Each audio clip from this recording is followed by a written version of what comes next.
भगवान के चरणों में कोटि कोटि वंदन नमन। जिन शासन की दिव्य प्रभावना करने वाले समस्त आराध्य गुरु भगवंतों के चरणों में वंदन नमन।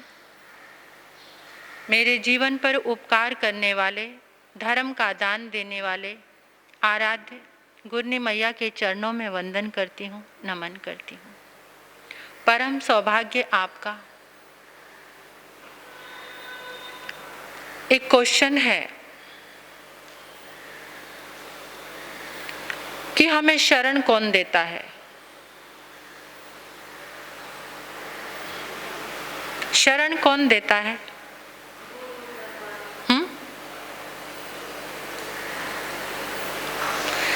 देखिए, शरण वो देते हैं जो परिपूर्ण होते हैं, संपूर्ण होते हैं, और जो संपूर्ण होते हैं वही शरण दे सकते हैं। यूँ तो संसार में हम बहुत सारी चीज़ों की शरण में रहते हैं, लेकिन वो शरण नहीं, वो अशरण है। जो अधूरा है, आधा है, जो नाश को प्राप्त होने वाला है, विनाश को प्राप्त होने वाला है, उसकी जो शरण है वो अधूरी है, वो शरण परिपूर्ण नहीं है। जो हमारे जीवन को परिपूर्ण बना दे, अपने ही समान बना दे, संपूर्ण सद्गुणों से हमारे जीवन को भर दे, वही शरणदाता होता है। और जो शरणदाता होता है, यानी शरणे के पास हमें पहुंचने के लिए, शरणागति देने के लिए हमें क्या करना है? क्या करना पड़ता है? समर्पण करना पड़ता है। जब तक हमारा 100% समर्पण नहीं होगा, तब तक हमें शरण नहीं मिल सकती। और 100% समर्पण लाने के लिए पूजा, अर्चना, सिमरन, भक्ति, प्रार्थना, ये बहुत सारे गुण हमारे जीवन में जब आएंगे तो हमारे भीतर समर्पण आएगा। और जो हमें शासन में शरण देते हैं, आसन देते हैं, वासन देते हैं, वही शरणदाता होते हैं। जिन शासन में हमें शरण देने वाले, आसन देने वाले, वासन देने वाले, अब आसन मतलब स्थान दिया, वासन मतलब हमें बसेरा दिया। यानी अपने चरणों में साधक ने पूछा कि मैं कहाँ बैठूं, कहाँ रहूं, तो इशारा मिला कि यहाँ पर आसन बिछा लो। अब आसन भी कई प्रकार के होते हैं। एक आसन पूजा करने के लिए बिछाया जाता है, और एक आसन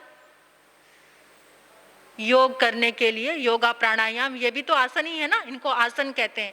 यानी अपनी देह को लय में लाने के लिए, देह को अच्छी तरह से व्यवस्थित बनाने के लिए उसको भी आसन कहते हैं। जब हम कहीं पर सफ़र करते हैं, जैसे किसी गाड़ी में जाते हैं, कार में बैठते हैं, तो वहाँ जिस सीट पे बैठते हैं, एक तरह से वो भी आसन है। तो जो हमें शासन में आसन दे, वासन दे, वो शरणदाता होते हैं। और वो, ये बहुत प्यारा विषय है, सोचने वाली बात है, और हमें अपना परीक्षण भी करना है, क्या हम वास्तविक रूप में शरण में हैं? अभी तक हमने शरण का आलंबन लिया है या नहीं? ये भी शब्द आएगा, आलंबन और शरण। अभी तक हम शरण में हैं या नहीं? अगर हम शरण में हैं तो फिर किसकी शरण में हैं? वो कौन है जिसकी शरण में हमने अपने आप को समर्पित किया है? या हाँ, तो देखिए, मैं ये कहने चाह रही थी कि भारतीय संस्कृति में शरण की एक बहुत मांगलिक प्रक्रिया है। मांगलिक जिसको हम कहते हैं, जिसमें 4 तत्व आते हैं, 4 उत्तम, पहले 4 मंगल, फिर 4 उत्तम, उसके बाद शरण ग्रहण की जाती है। यानी जब हम शरण ग्रहण कर लेते हैं तो हमारा जीवन मंगल से भर जाता है, उत्तम हो जाता है, उच्च कोटि का हो जाता है। और जब उत्तम होने के बाद शरण से हमारे जीवन के सारे दुख, तकलीफ, संशय सब समाप्त हो जाते हैं। गीता में श्री कृष्ण ने भी कहा है कि सर्व धर्म को छोड़कर मेरी शरण में आ जाओ, यानी शरण का इतना बड़ा महत्व है। बौद्ध धर्म में भी कहा है बुद्धम शरणम गच्छामि, यानी बुद्ध की शरण में। और यहाँ पर जिस समय हम मांगलिक श्रवण करते हैं तो वहाँ पर आता है अरिहंते शरणम पवज्जामि। पवज्जामि का मतलब होता है ग्रहण करना, स्वीकार करना। जब हमने पवज्जामि यानी प्रवर्जा, जिस समय दीक्षा ली जाती है, प्रवर्जा ग्रहण की जाती है, तो उस समय पुराने परिधान को उतारकर नया परिधान स्वीकार करना पड़ता है। इसी तरह से जब हम शरण ग्रहण करते हैं, संसार के बाहरी संबंधों का विच्छेद करके हम परमात्मा की शरण को ग्रहण करते हैं, यानी हमने नया परिधान स्वीकार कर लिया, भगवान की शरण को हमने ग्रहण कर लिया। अब भक्तामर में कहीं भी शरण की बात नहीं आती, आलंबन की बात आती है। बालंबनं भवजले पतताम जनानाम। तो यहाँ पर एक बात और हमें समझनी है कि शरण में और आलंबन में बहुत बड़ा अंतर है। जो हमने दोनों को एक ही मान लिया है, आलंबन को भी शरण मान लिया है और शरण को आलंबन मान लिया है, जिससे हमारी सारी मांगलिक प्रक्रिया हमसे बहुत दूर हो जाती है, यानी हम उससे दूर हो जाते हैं। शरण का मतलब है पूर्णतः समर्पण, और जहां हम शरण ग्रहण कर लेते हैं वहां पर एक वादा हो जाता है, और वादा करने वाला फिर जिंदगी भर हमें मार्ग भी देता है, शरण भी देता है। बीच मार्ग में छोड़कर उनसे ऐसा वादा हो जाता है, एक ऐसा समर्पण हो जाता है कि हमें वो रास्ते में छोड़कर कहीं भी जा नहीं सकते। भवों भवों तक साथ निभाने की एक समर्पण भावना शुरू हो जाती है। और लेकिन आलंबन क्या है? आलंबन एक सहारा है जरूरत के समय। कैसे? जैसे हम भव सागर में डूब रहे हैं, तो डूबते डूबते एकदम क्या ध्यान आएगा? उस समय शरण ध्यान नहीं आएगी, उस समय एक सहारा ध्यान होएगा कि शुद्ध बुद्ध एकदम पूरी ताकत से हम ये सोचेंगे कि कोई हमें बचाने के लिए आ जाए, कोई हमें यहाँ से बाहर निकाल दे। बस वो बाहर निकालना। और कभी कभार आप देखते होंगे ऐसा भी होता है कि जिसने हमें सहारा दिया, हम उसको सब कुछ समर्पित तो नहीं कर सकते, या आपने किसी को सहारा दिया तो आप चाहो कि वो आपको सब कुछ समर्पित कर दे, उसमें ऐसा नहीं होता। जैसे आप रास्ते में जा रहे हैं, किसी की गाड़ी खराब हो गई, अब किसी की गाड़ी खराब हुई, आपने उसकी गाड़ी को धक्का लगाया, यानी उसको सहारा दे दिया। अब गाड़ी को धक्का लगाया, अब वो जिसकी गाड़ी को धक्का लगाया तो वो आपका आभार व्यक्त करेगा कि धन्यवाद आपका, आपने मेरी गाड़ी को धक्का लगाया। लेकिन वो ये तो नहीं चाहेगा आप पूर्णतः उसके प्रति समर्पित हो जाओ। यानी आलंबन में और समर्पण में बहुत बड़ा अंतर है। लेकिन हमने अपने मांगलिक को बहुत दूर कर दिया है इस आलंबन के चक्कर में। जब तक हम पूर्णतः समर्पित नहीं होते, जब तक हम अपना पूर्णतः समर्पण नहीं करते, तब तक वो हमारे सामने नहीं आते शरणदाता। शरणदाता तभी हमारा हाथ पकड़ेंगे, शरणदाता तभी तक हमें आगे तक लेकर जाएंगे, तभी हमें मार्ग देंगे, तभी हमें धर्म देंगे, तभी हमें अभय देंगे, जब हम पूर्णतः उनके पास समर्पित हो जाएंगे। एक बहुत सुंदर रूपक से समझने की जरूरत है कि एक सेठ, बहुत सारा धन था उसके पास, और वो जंगल में जा रहा था। जंगल में जाते जाते एक डाकू उसके पास आया डाकू उसके पास आया और उसने देखा इसके पास तो बहुत सारा माल है। उसने आते ही क्या कहा, जो तेरे पास है जल्दी से निकाल। उसका माल सारा छीन लिया, माल छीन लिया और उसकी आंखों पर पट्टी बांधकर पेड़ के साथ उसको उल्टा लटका दिया। अब बेचारा वहां पर लटका हुआ है और जो लुटेरा था, डाकू था, वो सारा का सारा उसका धन लेकर के भाग गया, चला गया। अब वो लटका हुआ चिल्ला रहा है, अरे कोई मुझे बचाओ, कोई है यहाँ पर। इतने में कोई व्यक्ति, कोई राहगीर आया और उसने देखा, अरे ये व्यक्ति पेड़ पर लटका हुआ है और लटका हुआ चिल्लाता चला जा रहा है। तो एकदम उसने कहा कि ये हालत तुम्हारी किसने की? वो डर कर कहने लगा, अरे मुझे सही बताओ, तुम बचाने वाले हो या मारने वाले हो? वो कहता, मैं तुम्हें मारने वाला नहीं, मैं तुम्हें बचाने आया हूँ। कहते, विश्वास ही नहीं होता जब से मुझे कोई लूट कर और यहाँ बांध कर गया है। तो उस व्यक्ति ने आकर के उसकी आंखों की पट्टी खोली, उसको नीचे उतारा, नीचे उतार कर कहा, अब घबराओ मत, डरो मत, मैं कहाँ पर आ गया हूँ, क्या तुम मुझे नगर में जाने का मार्ग बता सकते हो? हाँ हाँ ये मार्ग है, तुम चले जाओ। लेकिन मैं ऐसे नहीं जाऊंगा, मैं बहुत भयभीत हूँ, अगर और कोई डाकू मिल गया, अगर उसने मुझे मार डाला तो? अब कोई नहीं मिलेगा। नहीं नहीं, मैं अकेले नहीं जाऊंगा, तुम्हें मेरे साथ चलना पड़ेगा। अरे भले मानस, अब तुम्हारे पास कोई धन नहीं है, अब तुम्हें कोई खतरा नहीं, क्योंकि जब तक तुम्हारे पास धन था तुम्हें खतरा था, वो खतरा तुम्हारा टल गया है। वो कहने लगा, वो तो बाहर का धन था, सबसे बड़ा तो जीवन धन है, इस जीवन धन को भी तो खतरा है ना। अगर इसको मुझे किसी ने मार दिया, मेरे प्राणों को ही लूट लिया, तो मैं तो कहीं का भी नहीं रहूंगा। उसने कहा, कोई बात नहीं, घबरा मत, मैं तेरे साथ चलता हूं। उसका हाथ पकड़ा और चल पड़ा। और चलते चलते उसे रास्ते में कुछ खिलाया भी, उसके भय को भी दूर किया, उसको नॉर्मल भी किया, और जो उसका लक्ष्य स्थान था, जहां उसका घर था, उसको वहां तक पहुंचा दिया।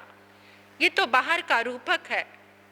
अब भीतर के रूपक में और आ जाओ। भीतर का रूपक क्या है? ये जीवात्मा, हम सभी इस संसार के जंगल में भटक रहे हैं।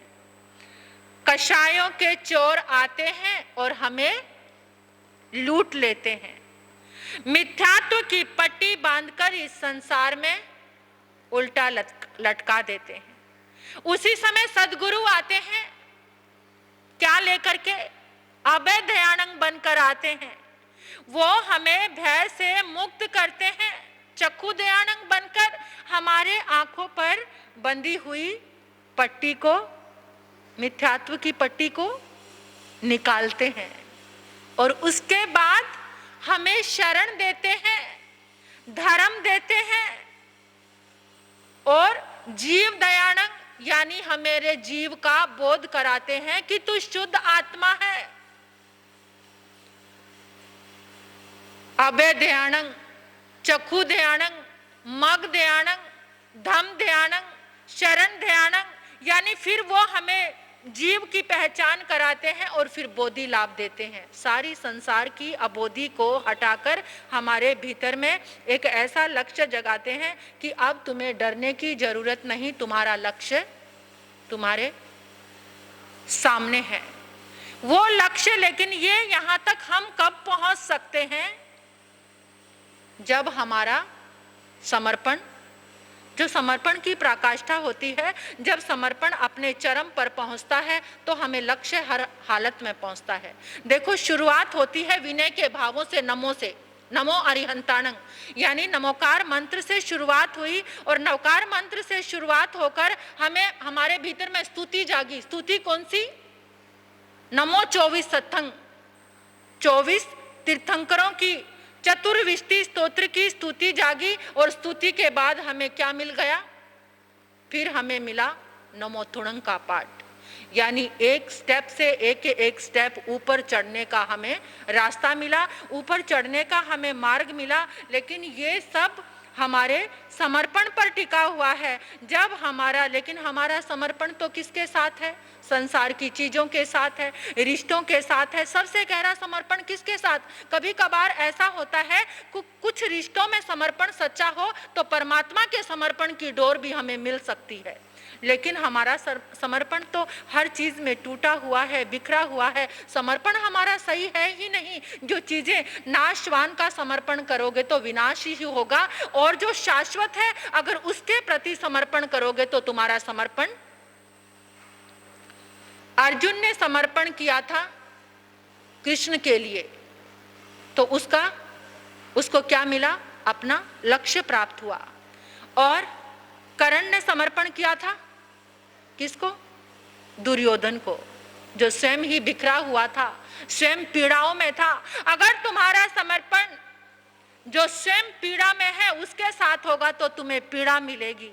अगर तुम्हारा समर्पण किसी दर्द वाले के साथ में होगा तो तुम्हें दर्द मिलेगा। अगर तुम्हारे चिंतन में दर्दीले व्यक्ति हैं तो तुम्हारा जीवन दर्द में ही बढ़ता चला जाएगा। अगर तुम्हारा समर्पण शाश्वत के साथ है, संपूर्ण के साथ है, तो तुम्हें संपूर्ण मिलेगा। कैसे? जब हम समर्पित होते हैं तो हमें देखने की जरूरत नहीं। किसको जरूरत होती है? जिसके प्रति हमारा समर्पण है वो अपने आप ही हमारा ध्यान रखता है। जिसके प्रति हमारा समर्पण है वो अपने आप ही हमारा ध्यान रखता है। कैसे? जिस समय आदिनाथ भगवान दीक्षित हुए तो उनके साथ कच्छ और महाकच्छ वो भी दीक्षित हुए थे।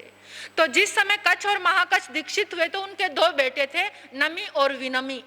तो वो दोनों बाहर गए हुए थे।